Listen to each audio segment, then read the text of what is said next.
제가 여러분 앞에 이렇게 나와서 이런 말을 하지만 저도 역시 너무나 어려운 시절을 보내왔고, 근데 그럼에도 불구하고 내가 무엇을 해야 하는지 아는 때에 우리가 용기를 낼 수 있는 것처럼 여러분은 지금 회복하셔야 됩니다.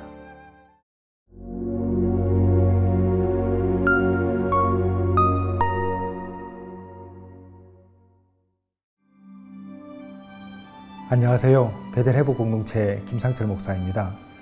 오늘 제목은 우리에게는 용기가 필요합니다 라고 정해봤어요. 우리 인생에 있어서 용기를 내야 할 때가 있습니다. 근데 우리가 삶 가운데 정말 용기가 필요한 때에 용기를 내지 못하고 도망가는 사람, 회피하는 사람들이 있습니다. 본인은 그 상황을 잘 알고 있어요. 그것 때문에 괴로워하죠. 근데 용기란 정말 결단이 필요합니다. 용기를 내야 할 때 용기를 내게 되면 예상치 못한 우리에게 큰 도움이 찾아옵니다. 실제로 있었던 일이래요.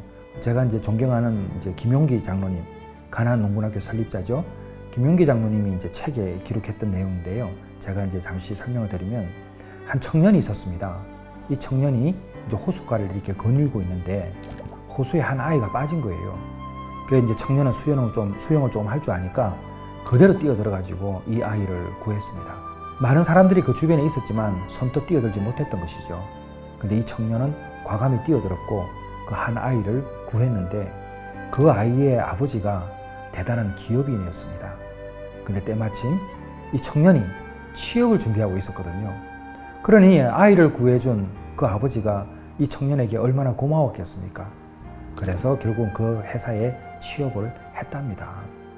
어쩌면 간단한 이야기지만 그 청년이 용기를 내지 않았다면 그 기회가 주어졌을까요? 그 물에 빠진 아이가 대단한 기업의 자녀라는 사실도 몰랐죠.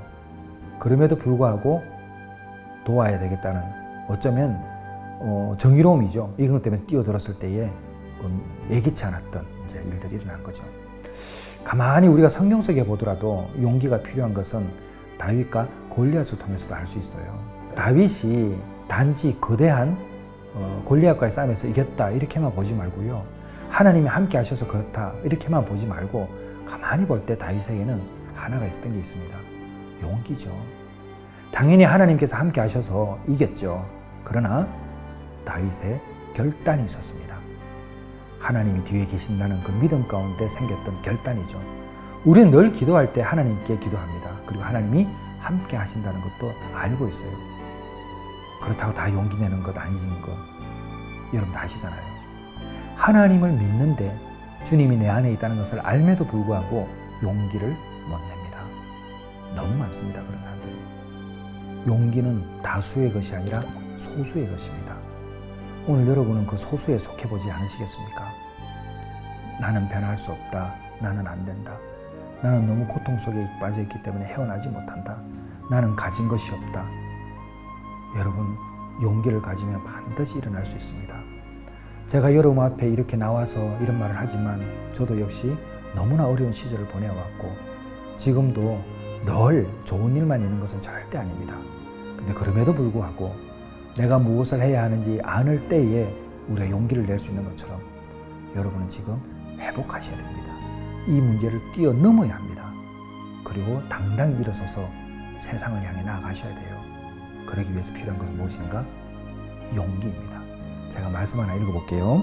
베드로가 이르되 은과 금은 내게 없거니와 내게 있는 이것을 내게 주노니 나사렛 예수 그리스도 이름으로 일어나 걸으나 하고 오른손을 잡아 일으키니 발과 발목이 곧 힘을 얻고. 여러분 아시죠? 성전 미문에 있던 그 안전뱅이를 일으켰던 베드로의 이야기입니다. 베드로는 예수 그리스도의 능력으로 이 일을 행합니다. 그런데 예수 그리스도가 능력이 있다는 것은 저도 알고 베드로도 알았습니다. 그런데 베드로는 용기를 가지고 일으켜 세웠습니다. 저와 여러분에게 필요한 것은 바로 용기입니다. 이 용기가 기적을 가져올 줄 믿습니다. 감사합니다.